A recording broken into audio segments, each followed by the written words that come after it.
Hola, soy Carlota Fuenmayor. Este es nuestro último video. Hoy vamos a conocer cómo funciona una emisora de radio. Comenzamos. Para solicitar un permiso y tener un espacio en el espectro radioeléctrico, debemos dirigirnos a Conatel. El espacio radioeléctrico es el espacio donde se encuentran todas las comunicaciones. Y el permiso para hacer uso de ese espacio debemos hacerlo al Estado. Nosotros no somos dueños de ese espacio, sino que nos conceden el permiso por un tiempo, luego hay que renovar ese permiso y por supuesto hay que pagar una serie de impuestos que vienen de las ventas de la emisora. Lo primero que tenemos que saber es que vamos a enviar todo el aspecto técnico de la radio, identificar quiénes son los que están pidiendo ese permiso y por supuesto la actividad que se solicita. En este caso es un pedacito del espectro radioeléctrico en AM o en FM. Luego tenemos que hacer una descripción clara y precisa del proyecto. Esto es, dónde van a estar los estudios, dónde va a estar el transmisor, dónde va a estar el enlace, etcétera, etcétera. Montar una radio es realmente fácil. No solamente como la tenemos nosotros, que es la escuela de la radio.com, que se trata de una web, sino una radio, digamos, tradicional, es muy sencillo. Por ejemplo, desde los estudios de la Universidad Católica Andrés Bello, que es donde nosotros hacemos nuestras prácticas, se pudiera montar fácilmente un estudio de radio. Allí tenemos todo para hacerlo. Solo nos faltaría el enlace, que es el que lleva la señal al transmisor, que finalmente es el que le lleva la señal a los hogares y a los vehículos. Por último, el estudio técnico para la banda de frecuencia dentro de la cual se desea obtener la concesión. Esto es, si nuestra emisora va a ser AM o FM. Una vez que tengamos el permiso, vamos a tener 3 meses como periodo de prueba. Esto es para ajustar un poco el alcance de nuestra emisora de radio. Y les recuerdo algo que hablamos en otro video que tiene que ver con el alcance de las emisoras de radio. Las emisoras de radio no son de cobertura nacional. Cuando a una emisora de radio usted escucha que tiene una cobertura nacional o en las próximas 2 horas nos vamos a conectar con tal estado, significa que esa emisora de radio de Caracas va a conectar su señal y su transmisión con alguna emisora de radio, por ejemplo, de Maracaibo y con alguna otra emisora de radio, por ejemplo, de Ciudad Bolívar. Es decir, se hace un circuito y esto es un grupo de emisoras que comparten señal y comparten programación. La audiencia, en términos generales, es el conjunto de la población susceptible de recibir los mensajes de los medios de comunicación y, en nuestro caso, de la radio. Vamos a conocer los hábitos de los oyentes de la radio. En primer lugar, tienen la costumbre de escuchar la radio en ciertas horas del día. Por ejemplo, hay quienes escuchan la radio solo cuando están en el carro, porque es el momento que tienen para prestarle atención. Hay gente que escucha la radio todo el tiempo. Hay gente que escucha la radio en la noche cuando está trabajando.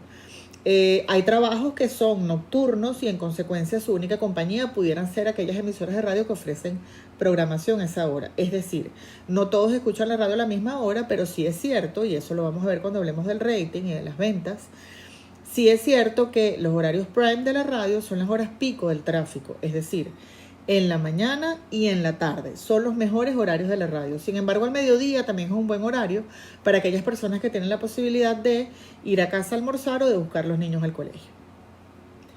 Luego, todo dependerá de la calidad de la programación. ¿Qué es lo que me presenta? No hablo de una calidad que sea la mejor programación del planeta con los mejores locutores del mundo. No necesariamente hablo de eso. Hablo de, esta es la información que me gusta. Este es el contenido que yo quiero escuchar.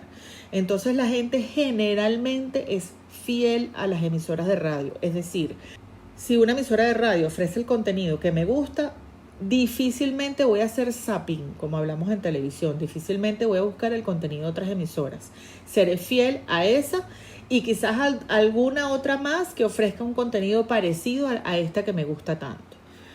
El apego y admiración a ciertos personajes. Esto es típico de las personas que les gusta escuchar radio. Están pendientes de esos personajes que tienen un programa y de lo que va a decir. Más de una vez hemos escuchado a una persona decir, lo dijo fulano en radio, y solamente por el hecho que lo haya dicho ese periodista, pues es una verdad sin discusión.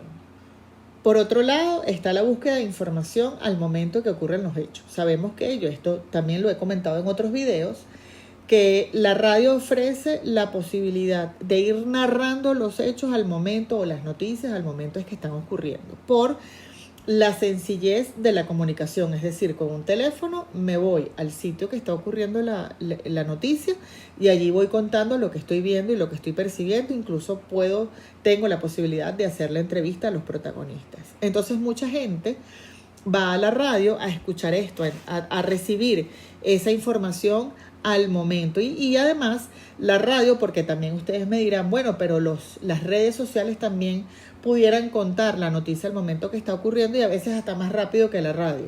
Sí, pero como ya les comenté, en las redes sociales cualquiera puede meterse y escribir cualquier cosa. Sin embargo, si un medio de comunicación importante como la radio da la noticia por cierta, pues para nosotros entonces será mucho más fácil creer y entender lo que está ocurriendo.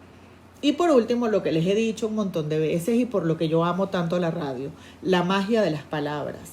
El hecho de que las palabras hagan volar tu imaginación hace que la radio sea un medio único y especial. Hace que la radio sea maravillosa. Ahora bien, ¿cómo se mide la audiencia? ¿Cómo sabemos cuántas personas efectivamente escuchan nuestra programación? Existen, por supuesto, compañías y empresas que se ocupan de estas mediciones.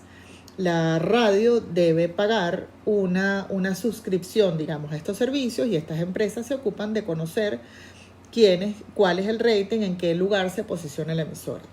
Entonces, bueno, hay varios conceptos que tenemos que conocer. En primer lugar, el concepto de rating. Bueno, creo que ustedes lo pudieran conocer y se trata de cuál es la medición y en qué lugar, en comparación con otras emisoras, se encuentra la nuestra.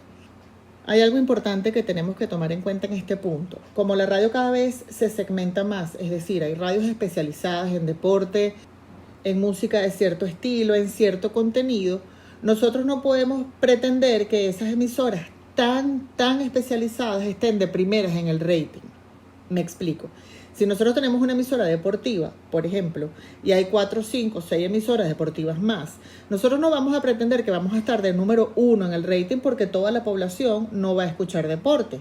Lo va a escuchar la gente que le interesa las disciplinas, los eventos deportivos, los comentarios, etcétera, etcétera. Entonces, ¿qué debemos buscar nosotros como emisora?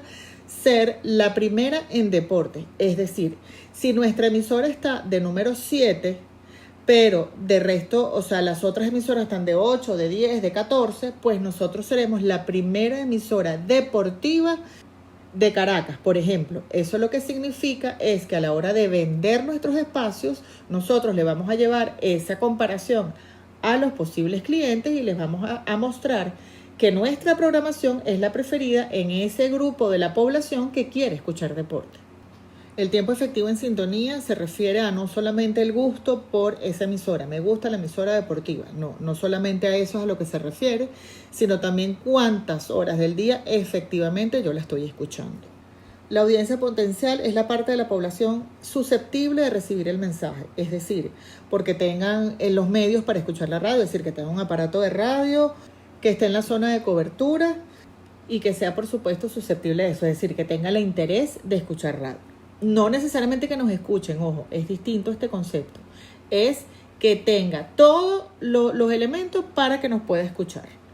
Luego, la audiencia específica es el total de personas que ha recibido o recibe los mensajes de un programa o de una emisora determinada. Es decir, es ese grupo de personas que nos escucha efectivamente, así sea toda la programación o al menos alguno de nuestros programas. Ahora vamos a ver cómo una emisora de radio decide las tarifas que va a cobrar por sus espacios publicitarios. Por supuesto, a la hora de vender se le muestra a los clientes el rating, es decir, la posición en la que se encuentra respecto a otras emisoras, lo que acabamos de explicar. Si su emisora no está en el primer lugar, digamos, del rating total, pero es la primera emisora referencia según el contenido que presenta, pues su emisora va a estar muy bien posicionada a los ojos de los clientes. Luego, el perfil del target. ¿Qué significa esto? El perfil del target tiene que ver con las personas que nos escuchan. Si hablamos de una emisora de música romántica, por ejemplo, de los 80 y 90, pues ya sabemos que nuestro target en su mayoría van a ser mujeres de adulto contemporáneo, es decir, mayores de entre 30 y 50 años más o menos. ¿Qué quiere decir esto? Que yo no voy a ir a venderle a lo mejor a un cliente cuyos productos sean exclusivamente para caballeros. Quizás se puede negociar con ellos, por ejemplo, si se acerca el Día del Padre o el Día de los Enamorados y se hace una promoción especial, es decir, bueno, para que las damas que escuchan la radio le puedan comprar algo a sus padres o esposos o hermanos, etcétera. Pero hay que saberlo manejar, porque según el perfil que tenemos, entonces nosotros vamos a ir a vender. Según las edades, según los gustos de las personas que lo definen, por supuesto, el hecho de que escuche o no esa emisora. Entonces, según el perfil del target, nosotros decidimos cuál pueden ser nuestros clientes y cuál, por supuesto, nuestras tarifas. La calidad de la producción, claro que toda emisora piensa que su producción y su contenido es el mejor, pero si tenemos, por ejemplo, algún espacio con un periodista o con un ancla que sea de reconocida trayectoria o cuyo programa tenga un posicionamiento en el rating importante, pues claro que ese espacio en particular va a costar más que otros espacios que nosotros podamos tener en nuestra programación. Luego la trayectoria de la emisora, bueno, esto tiene que ver con una emisora que tenga años al aire, que sea conocido por su contenido, etcétera, etcétera. Nivel de cobertura. Y aquí me voy a parar otra vez para recordarles que las emisoras de radio son de cobertura regional. Es decir, una emisora de radio en Caracas solo se escucha en Caracas. Ahora bien, si la emisora decide, como ya les expliqué, tener convenio con unas emisoras del interior, entonces cuando se forma el circuito, puede el departamento de ventas ofrecer una publicidad que se va a escuchar a nivel nacional. Hay programas, nosotros hemos escuchado a los locutores decir, ya nos conectamos con Acarigua, Puerto La Cruz, y empiezan a nombrar hasta la Colonia Tovar, a todas las zonas de Venezuela. Bueno, es que en ese momento ese programa pasa a ser a nivel nacional. En consecuencia, los clientes o los productos que anuncia van a pagar más a partir de ese momento. Por ejemplo, si el programa es de 8 a 10, pero se escucha a nivel regional o a nivel local de 8 a 9 y luego de 9 a 10 se pega con el circuito, pues las tarifas serán distintas en un momento y en otro momento, a pesar de que sea el mismo programa y el mismo locutor. Y por último, el nivel de saturación comercial. Esto tiene que ver también con las exclusivas, sobre todo los micros y los avances noticiosos se venden de manera exclusiva. Se le ofrece al cliente que solo se va a escuchar su cuña al aire, que no va a compartir espacio con otro producto, y por supuesto esa exclusiva cuesta más que el hecho de que compartas con 2, 3 o 4 clientes.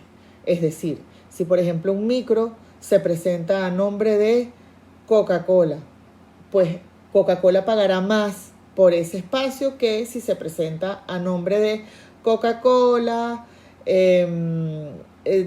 Movistar, etcétera, etcétera, porque ya ahí está compartiendo el espacio.